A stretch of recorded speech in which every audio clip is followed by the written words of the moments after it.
I'd like to start this video off by making a little bit of a disclaimer here. I don't get it right very often, at least not in real time. Very rarely does something happen where they're trying to pull the wool over our eyes.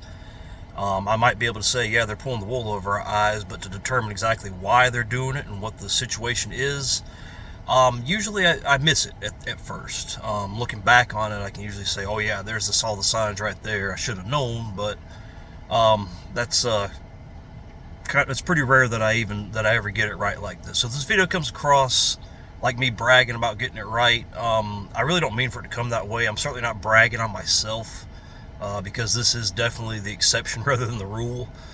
But I also kind of wanted to just kind of walk through my thought process at the time that this was going on, and just kind of ask some more questions about the future now of the NBA, the Lakers, the Dallas Mavericks, and just where everybody goes from here. So as you probably know, Luka Doncic, longtime Dallas Mavericks stalwart, once-in-a-generation talent, somebody that when you have him, you want to keep him forever until he forces his way out. He wanted to be with Dallas forever, and they promptly traded him in the middle of the night in a very, very sketchy situation. This trade occurred on February 1st, going into the night, into the early morning of February 2nd. I guess depending on what time zone you're in, when this trade was officially announced. And it shocked a lot of people. Luka had not been having a very good season this year. He'd had some injuries, but going into this season, he'd made 5 straight All-Star teams, made the All-NBA team 5 times, and he'd won a scoring championship. And he was just 25 years old. Basically, it's the kind of guy that you want to keep. And suddenly, in the middle of the night, we wake up in the morning and realize that he has been traded from the Dallas Mavericks, where this generational talent wanted to stay, to the Los Angeles Lakers to team with LeBron James, the biggest star in the league, the longest running star in the league, and the guy that all the coverage has been centered around for better or worse, which, I mean, you can argue that's why they're in the shape they're in, but that's quite honestly another story for another day. Like I said, I made a video immediately afterwards saying, gosh, how many people does LeBron need? But I made another video on February 4th, so a couple days after it, just kind of giving my conspiracy theory. Because by this point, conspiracy theories are everywhere. You know, why would they do this? What was going on? You know, what was the overall reason that the Dallas Mavericks would do such a bad trade? Now, look, Luka's not perfect. Their reasoning was that they traded him because he was not good with his conditioning and dieting, and he did not play good defense, and they were worried about that for their franchise star for the future. And which, while those are fair concerns, at the end of the day, he's 25 years old and is generational in other areas.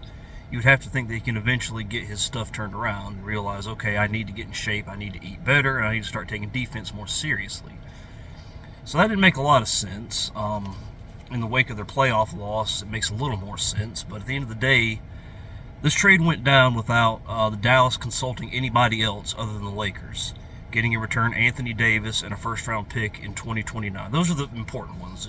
Utah was involved as a third team. There's some other pieces thrown around. But the only thing of note was Luka was traded to the Los Angeles Lakers at age 25, still probably not hit his prime yet.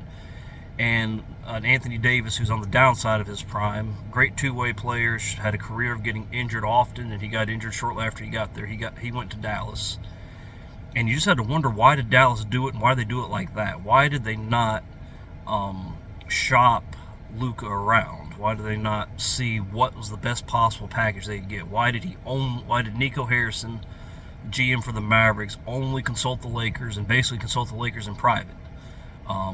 Now, obviously, him and Rob Pelinka have a long-standing relationship with Nike. They were part of a team that worked with promoting Kobe Bryant at his prime and his peak when he was everything, when he was ruling the NBA. So there's like, okay, is it just 2 things between 2 buddies? But at the end of the day, this is a business. Why would the owners allow this to go down? Why would the GMs be willing to basically put their tail on the line? I mean, Nico, in the wake of this, he had all sorts of fire Nico chants. Dallas Mavericks fans are very, very unhappy with him. I'm like, this guy's going to lose his job over this. And I just had to wonder why. And in my video, I kind of talk about that. that I made on. I'm gonna post a link for it in the description here. Basically, it's called Luka to the Lakers, My Conspiracy Theory. It's a 14-minute video. Typical of my videos, kind of rambles a bit, but basically talking about everything that I just told you about the trade, why it went down, why it didn't make sense, why I was confused still, and I asked, why really? Why would they really do this? There has to be something. There has to be something more. That was my kind of, I guess, rallying cry, I guess, behind the whole video. And my conspiracy theory is those 4 NBA ratings. That by teaming him, like I said, it's a generational scorer in his prime, with LeBron James, who's still doing great at age 40. This was done to give LeBron a better shot at a deep playoff run. Since they won their bubble championship in the Disney bubble during the COVID year, his time with the Lakers hadn't been great. He's missed the playoffs. He had 2 first-round exits going into this year, and he did make it to the Western Finals once, where he got swept by the Nuggets, who went on to win the championship. So they'd really been hurting as far as having their stars, or their one star that they've actually created back in the day when they made stars and is still around. They've not had him making deep playoff runs, and it's probably hurt the brand a lot. And this year, that was one of the big talking points, is that the NBA ratings were down bad. And then to add insult to injury, when you talk about professional basketball, it was being talked about a lot, but it wasn't the NBA people were talking about. It was Caitlin Clark and the WNBA, and the many subtext there and sub-stories, some of which I will get into here in a video shortly. Talk about the upcoming NBA season and some other social issues that the WNBA loves to tag themselves to, but that's coming. So they were in a bad place, and my conspiracy theory was that I thought the NBA was behind it.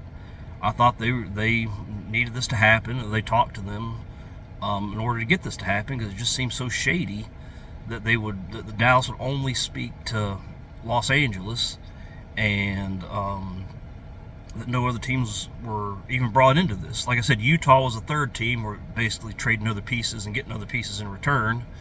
Their CEO is Danny Ainge, and he'd been talking with Rob Pelinka, the general manager of the Lakers, for a week, and it wasn't until 30 minutes before the trade that he knew Luka was even a part of it. So, like I said, my gut told me something was up, and the NBA has not done themselves any favors whatsoever when it comes to not making themselves look like they're rigged and just have a lot of shady shit going on behind the scenes. They've not done well with that at all, and this just adds to that. Like I said, so in the video I said, what's the league going to do for Dallas in return? There's got to be a return, otherwise Dallas wouldn't do it.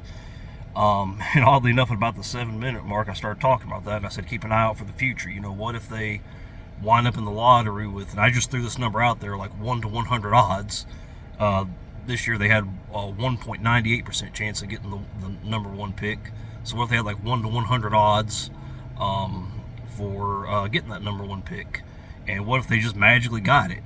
Would that be the league giving Dallas something in return? I said to keep an eye out for that, and otherwise nothing really made sense. Well, fast forward to yesterday, the ping pong balls were drawn in private, of course, because God forbid they ever do it in front of us to let us see what's going on. The Dallas Mavericks had a 1.8% chance or something like that. Yeah, 1.8% chance of getting the number 1 pick, and lo and behold, they got it. In a year where basketball phenom Cooper Flagg is going to be the number 1 pick. Went to Duke, did a very good job.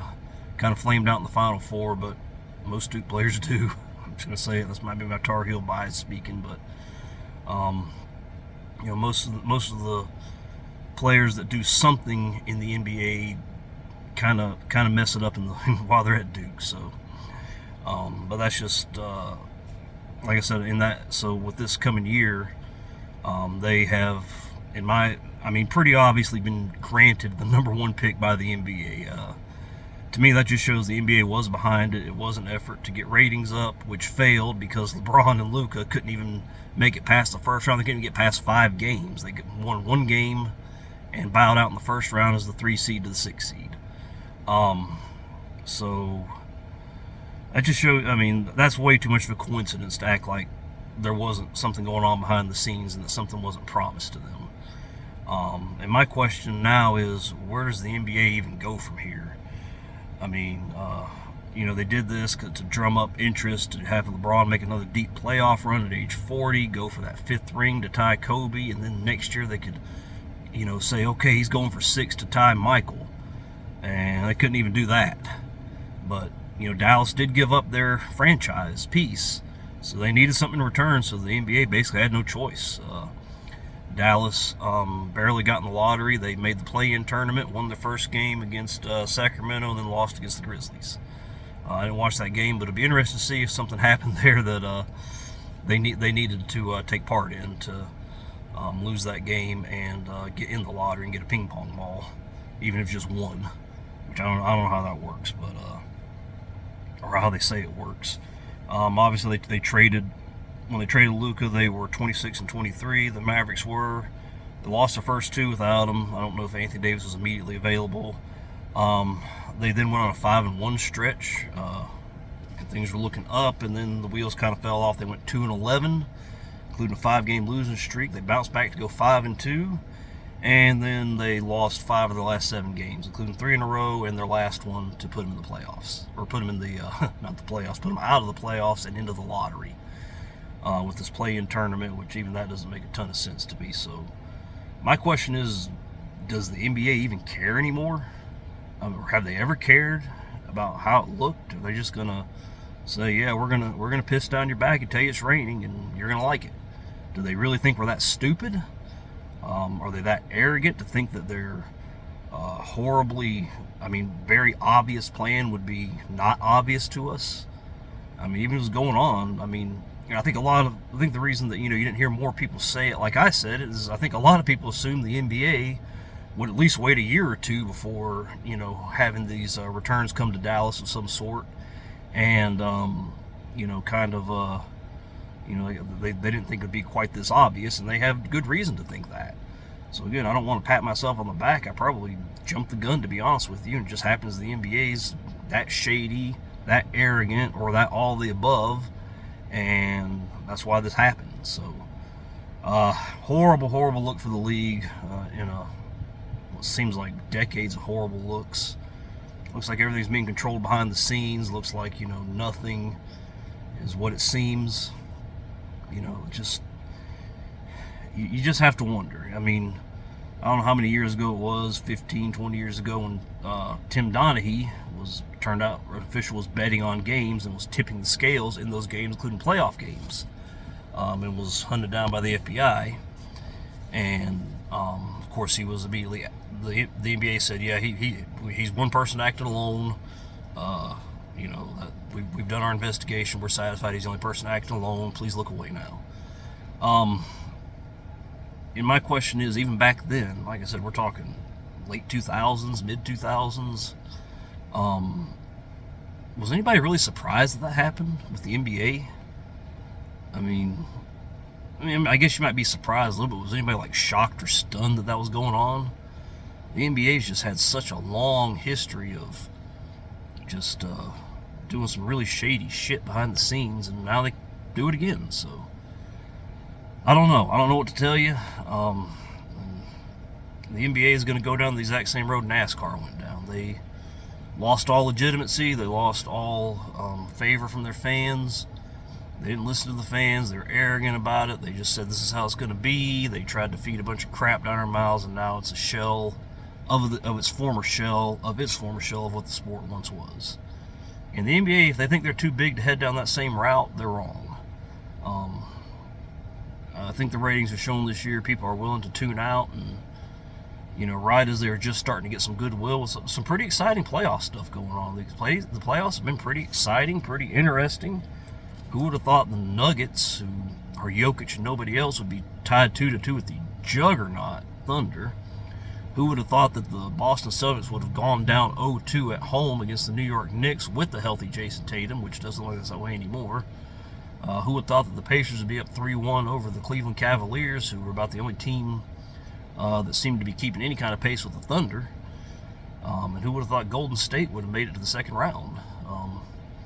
But now all that kind of fun and excitement's gone away, and it's just more bad taste in our mouth, and now WNBA starts this weekend, so we get to see Caitlin Clark again, so it'll be interesting to see how much of a bite out of the NBA's interest that takes. Well, there's a sentence I never thought I'd say in a million years, but we'll get to that in another video. But I just want to know what you think. I mean, is this just way too obvious, even by the NBA? Is already low standards? I mean, how do you be this obvious about something like this and compromise the complete integrity of the league, showing that you are behind a major trade of a generational talent away from one franchise to a more high-profile franchise with a more high-profile player, and like I said, just being completely obvious about why you did it, by Dallas getting the #1 picks, surprise, surprise, and this year being immediately obvious about it. And where do they go from here? I mean, are they ever going to have any credibility again? And how long is it going to take to rebuild if they do? Do they have that time? Do they have that kind of time to rebuild that? I don't know. It'd be interesting. Like I said, I'll post a link to that video. Like I said, I kind of called it, but like I said, I don't want to pat myself on the back because I shouldn't have been able to call that. They shouldn't have been that obvious about it. I don't get stuff right like that a lot in time, during the time at least.